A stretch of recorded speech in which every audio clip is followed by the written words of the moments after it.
Hello students, welcome to our tutorial video where I'm going to model for you how to apply the planning process to plan an analytical an analytical article.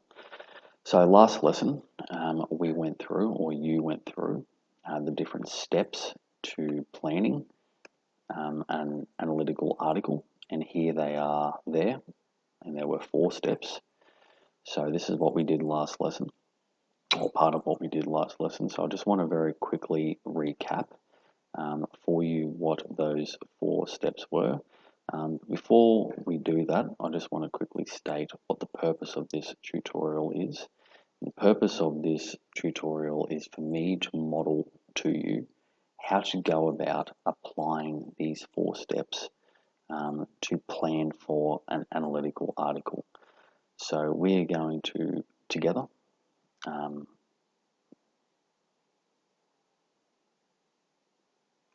sorry about that, there's a little glitch with my recording equipment here. We're going to plan for together an analytical article using those 4 steps. So how this video will work is I will model it to you. I'll do think alouds and go through my thought processes. As I'm applying these 4 steps, I need you to follow along. And anything that I write down in this Microsoft Word document, I want you to write down in your workbook. Okay, so follow along with me, listen carefully to the thought processes and the modeling of these steps that I'm going to show to you. And anything that I write down here, I want you to write down in your workbook as well. And if you do that, you'll have a written example of the application of that planning process, and it also will mean that you're following along if you write it down. Now, this is a video, it's not like a normal classroom, so it means that you can go at your own pace. So if I'm writing something down here, you're writing it down too, and I'm going too fast, just pause the video, look at what's on the screen, and write it down in your book, and then resume when you're ready. If you need a moment to process everything that is being said and everything that you're seeing on screen, or you need to rewind and go back and watch one of the steps again, please do that. Okay, so you can self-pace in this learning activity. You don't have to watch it all in one take. Okay, so that's what we are going to be doing. That's our goal. Let's now quickly recap what our 4 steps that we learned last lesson were in planning for an analytical article. Okay, so the first step is we need to analyze the question. Okay, so you're going to be provided a question, and we're going to use a question here in this tutorial, and we need to analyze it. Okay, we need to make sense of it in a particular way, and that question will act as our prompt for analysis of the representation of a theme from a text. The second step is we need to develop a thesis in response to that question. Okay, so a thesis, as you know, as you learned last lesson, is a central argument that you are putting forward, or that you are trying to convince your reader of in a persuasive text. Okay, so the thesis is the central idea, the central argument that you need to develop in response to the question. The third step is, once you develop your thesis, is to identify supporting arguments. So what are the ideas that back up your thesis? And then, because we are analysing a text, we need to select evidence from that text to back up or to substantiate our arguments, our supporting arguments, and our thesis. Alright, so those are the 4 steps. So we analyse the question that we're given, we develop a thesis in response to it, we identify what our supporting arguments are going to be, and then we select our evidence for our arguments. Okay, so let's go back over to the PowerPoint that we were using today, and let's have a look at what our question is going to be. Alright, so we're not going to use wonder as our text for analysis here. The reason for that is because when you go to write your own analytical article later in the term, when you're starting your assignment, you might be tempted to maybe borrow or use some of these ideas from this tutorial. So I think it's best to just avoid that altogether, especially when the purpose of this tutorial is not to generate ideas specific to Wonder. It is to model to you those 4 steps in this process of planning for an analytical article. So we're going to instead use an analysis question that is about a novel, a book that I've read before called Atlas Shrugged.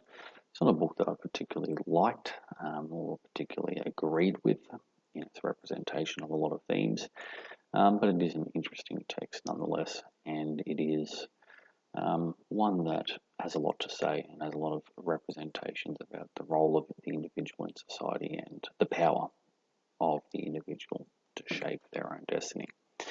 So that's the text that we're going to use here for this planning process, so that you can see how it's done.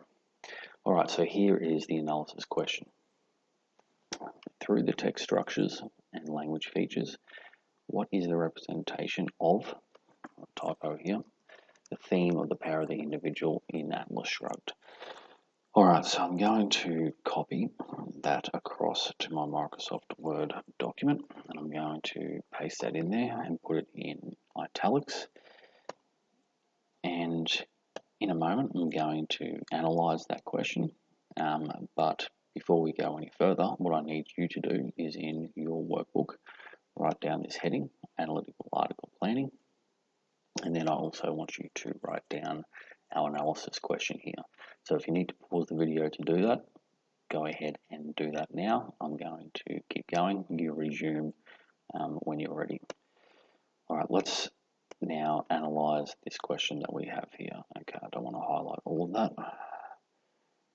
Take that off. All right. So, through the text structures and language features, those terms and concepts are familiar to us. Okay, so text structures, we're talking there about decisions authors make around the use of narrator, narrative mode, tense, narrative arc, etc. And also language features, the language choices that the author has made in order to represent themes, characters, and characters' experience. So those 2 terms there are familiar to us. So it's saying through the text structures and language features, that's critical. What is the representation? There's that familiar concept again of the theme, the power of the individual. So it's asking me to analyze how the text structures and language features create a representation of the theme, and that theme is the power of the individual. Okay, so if I was to condense that and break that question down, it would be something like this. I'm putting it in really simple terms. What does the text, or what is, let's put it this way, what is the text's message about the power of the individual? So if I was breaking that question down into something really simple, that's what it would be.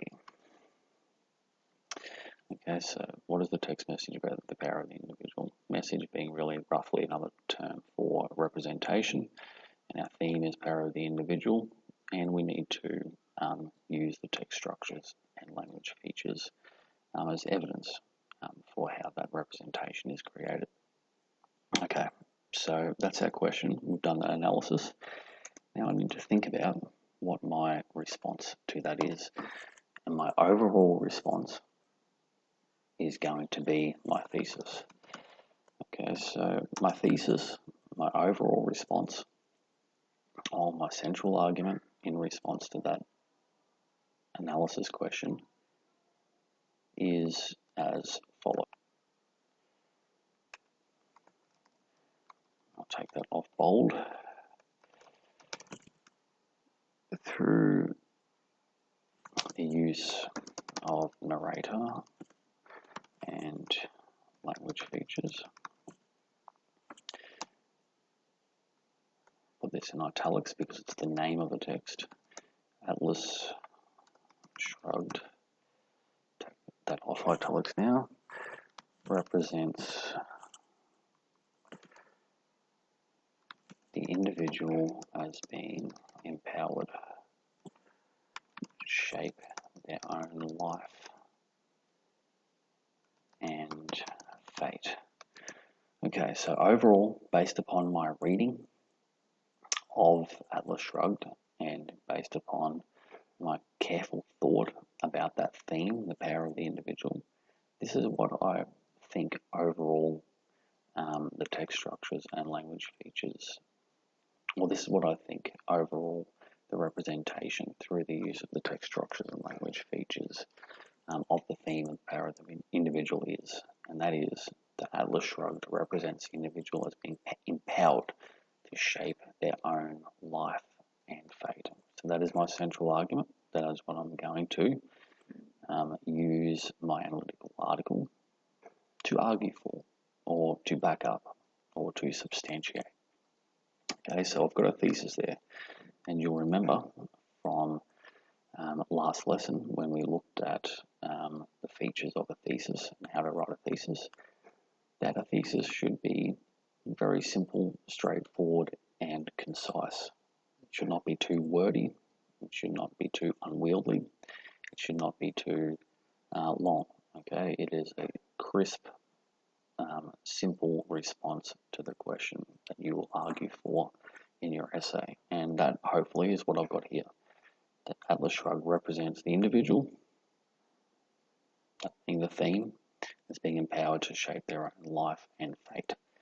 Okay, so my thesis is now done. Make sure you've written that down.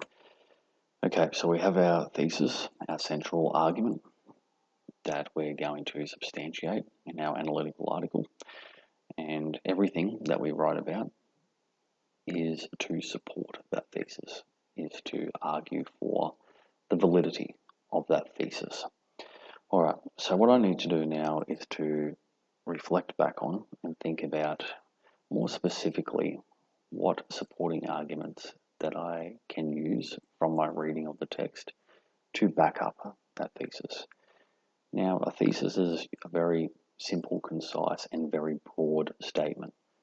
Your supporting arguments need to give that thesis some specificity. Okay, they need to put meat on the bones of that thesis and to develop it out and to support it. So I'm going to write down here supporting arguments. I'm going to have 3 of them, okay, because we're going to have 3 body paragraphs in the analytical article that we write. So supporting arguments, I'll just write a heading for that. You need to write that down too. Put it into bold. Okay. So based upon my reading of the text, I have 3 supporting arguments and ideas that I'm going to use here to back up my analysis of how the text represents that theme. That is, that the individual is empowered to shape their own life. And one of the key supporting ideas to the analysis, or to that representation of that theme, is that the individual must take responsibility for themselves and themselves only.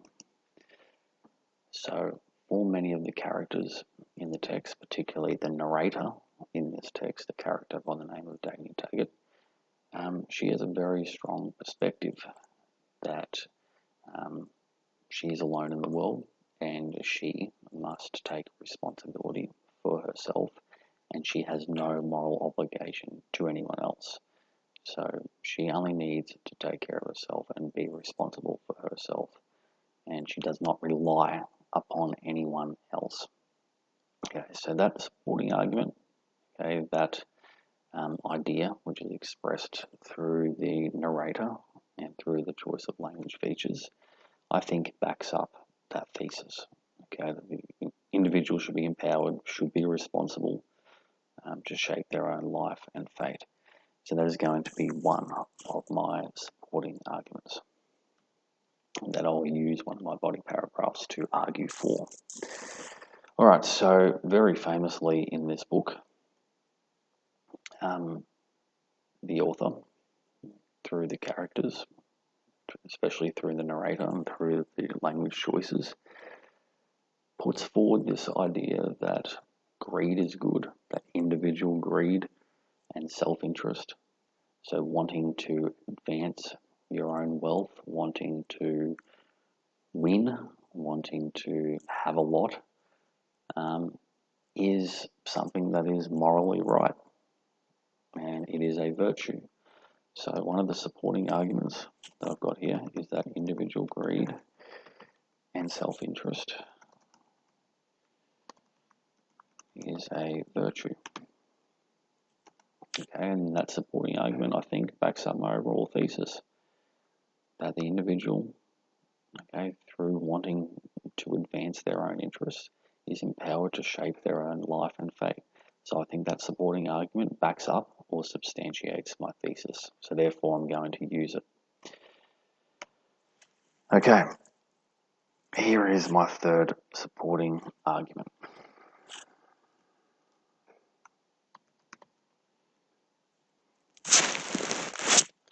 That is that the individual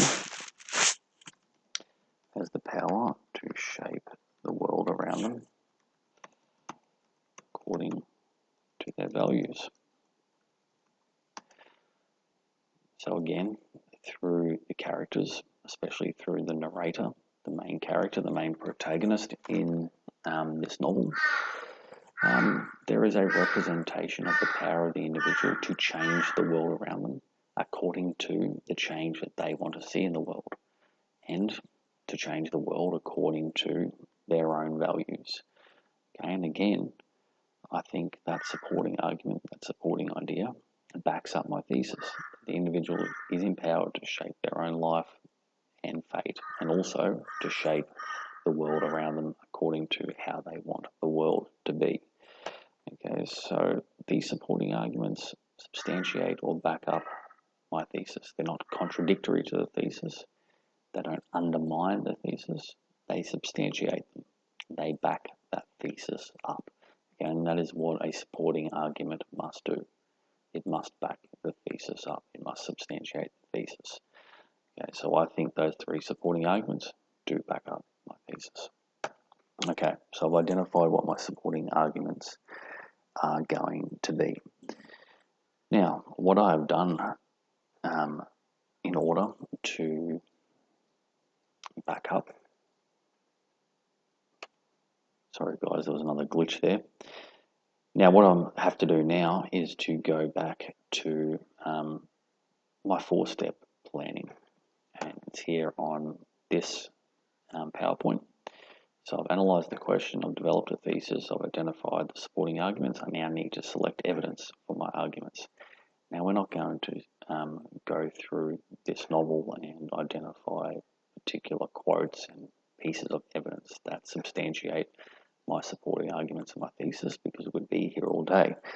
So I have gone ahead and done that, and I have selected some evidence that I think backs up my supporting arguments and my thesis that I can use as evidence in my analytical article.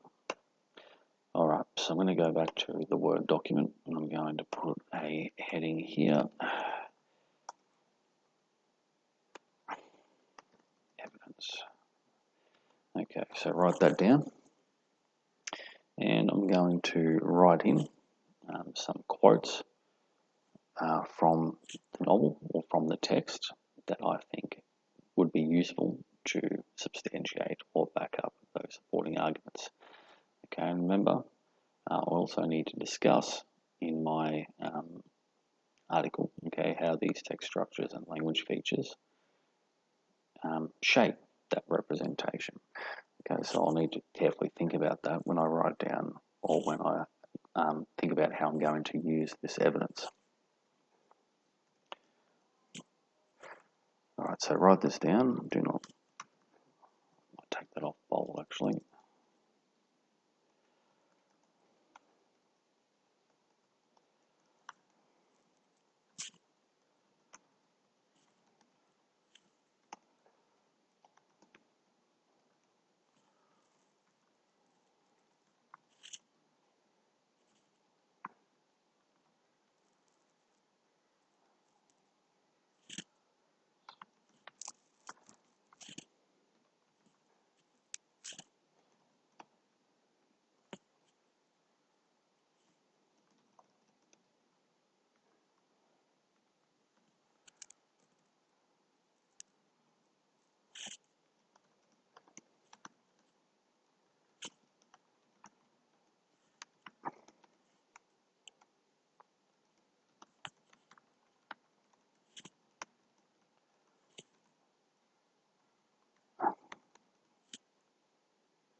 Okay, all right, so there's the quote that I'm going to use. And this was, I'm going to put it in parentheses or brackets next to that. That quote was from a character called Dagny Taggart. Shrugged. Okay. All right, so here's a quote that I'm going to use, okay, that I think backs up my thesis about the empowerment of the individual to shape their own life and fate, and, will be more specific to one of my supporting arguments. So it says, do not let your fire go out, sparked by irreplaceable spark in the hopeless swamps of the not quite, the not yet, and the not at all. Okay, so what we have here is the use of metaphor. Okay, so do not let your fire go out. So it's a metaphor to describe that internal ambition that an individual has to shape their own life, to better their own life, and to have a positive fate. The hopeless swamps. Swamps is a negative metaphor, isn't it? To describe some feelings of the not quite, the not yet, the not at all. So to describe the failures in our lives. Do not let the hero in your soul. Okay, so we have there, I'm trying to think of what kind of language feature that is. I think that is a metaphor as well. And actually, it might be an analogy because it's quite extended. Do not let the hero in your soul perish in lonely frustration for the life you deserved and have never been able to reach. So I think that particular language feature there is an analogy as well. So we have a metaphor, or two metaphors, and then we have this analogy here. Again, overall, I think that quote will very nicely evidence or substantiate that the individual has the power to shape the world around them. So I think that quote would fit quite well with that supporting argument, and definitely does substantiate my thesis there as well. All right, so let's put in another quote now. And remember, pause the video if you need to finish copying that down. I swear by my life.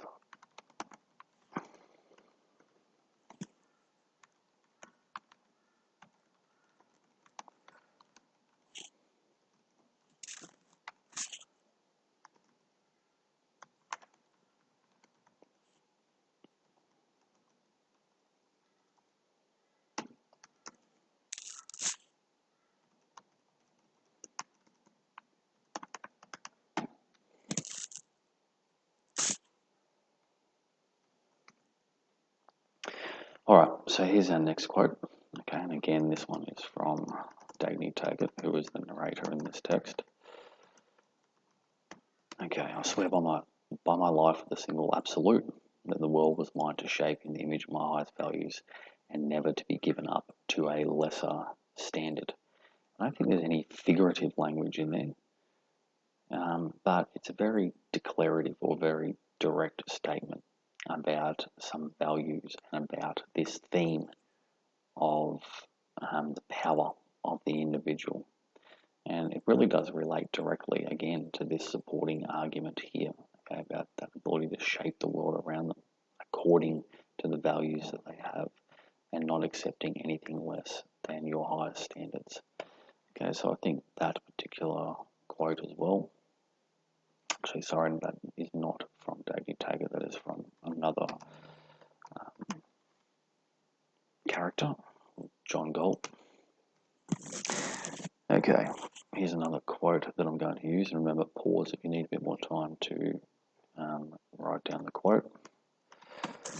I started my, it's a long one.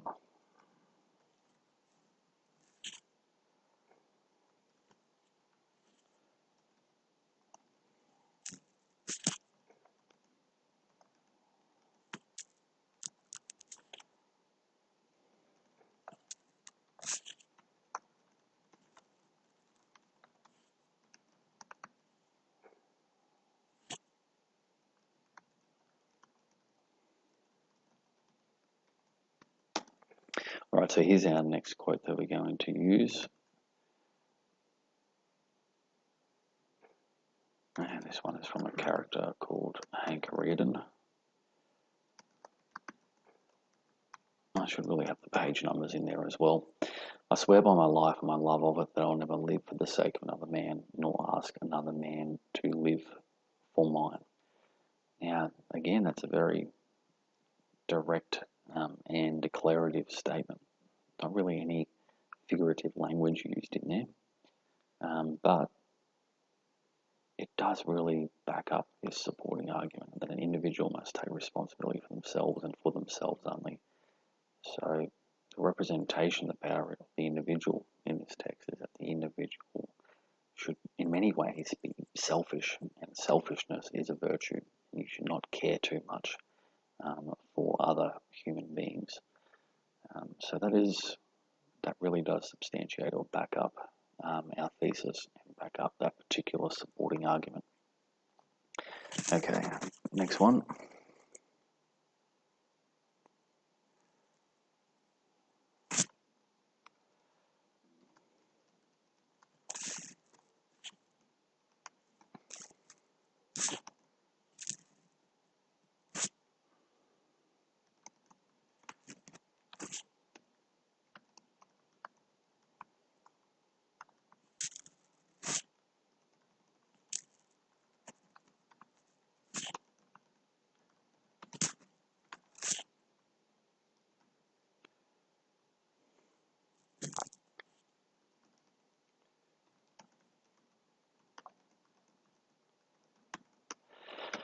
All right, so here's another quote. This one time from the narrator.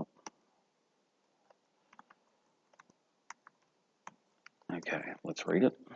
So let me give you a tip or a clue to men's characters. The man who damns money has obtained it dishonorably. The man who respects it has earned it. So this is what is called a maxim. A maxim is like a principle that, or a saying that can guide you in life, or a principle or a saying that someone can see as universally true. Okay, so that's the language feature at work here. And it's also creating comparison, isn't it? So the man who damns money has obtained it dishonorably. The man who respects it has earned it. So it's a juxtaposition, okay, a comparison of two things, or contrast, I should say, of two things that are very different. All right, now let's think about this particular quote and think about how it backs up our thesis or our supporting arguments. And it really does back up this particular supporting argument here, that individual greed and self-interest is a virtue. Okay, the love of money is a positive thing, and wanting to have material wealth is a positive thing as well. Okay, and again, that backs up our thesis that the individual is powered to shape their own life and their own fate. So that quote very nicely backs that up too. Okay, so that is the application of our 4-step planning process, or a model of how to do it. Now, when you are doing your planning for your analytical article, and you'll get more chances to practice that, obviously you're going to have to select some more quotes, but you will have to analyze a question, and the question will be similar to this one. Okay, thinking about how text structures and language features create a representation of a theme in Wonder. You'll have to develop an overall response, a very simple, to the point thesis in response to the question. And then, probably a little bit harder than that, you're going to have to flesh that thesis out and develop some supporting arguments to back it up. And then you'll have to go back to the text and select some evidence to substantiate your supporting arguments and to substantiate your thesis in the article that you write. Okay, but that's how you go about doing it. That's the process that you should follow. And when you are doing your planning, you will be given scaffolds and supporting materials to help you go through that process. But that's the thinking, and that's the process that you need to go through when you're planning for your analytical article. So going back to our PowerPoint for today, we've done that. Now there is one more activity that you're going to do. You're going to use that planning that you've written down in your workbook, and you're going to write. If we were to use that planning in an analytical article, you're going to write a multi-purpose introduction for that analytical article. So make sure you go back and have a look at the structure of the multi-purpose introduction. And if you need to find some context for that novel, just Google it. Okay, Google Atlas Shrugged, and you'll be able to find the name of the author, etc. And you can just put those facts in that context sentence in your multi-purpose introduction. All right, so have a go at that. Okay, see how you go. You might struggle a little bit with it, but in the coming lessons, we're going to do a joint construction of an analytical article using that planning.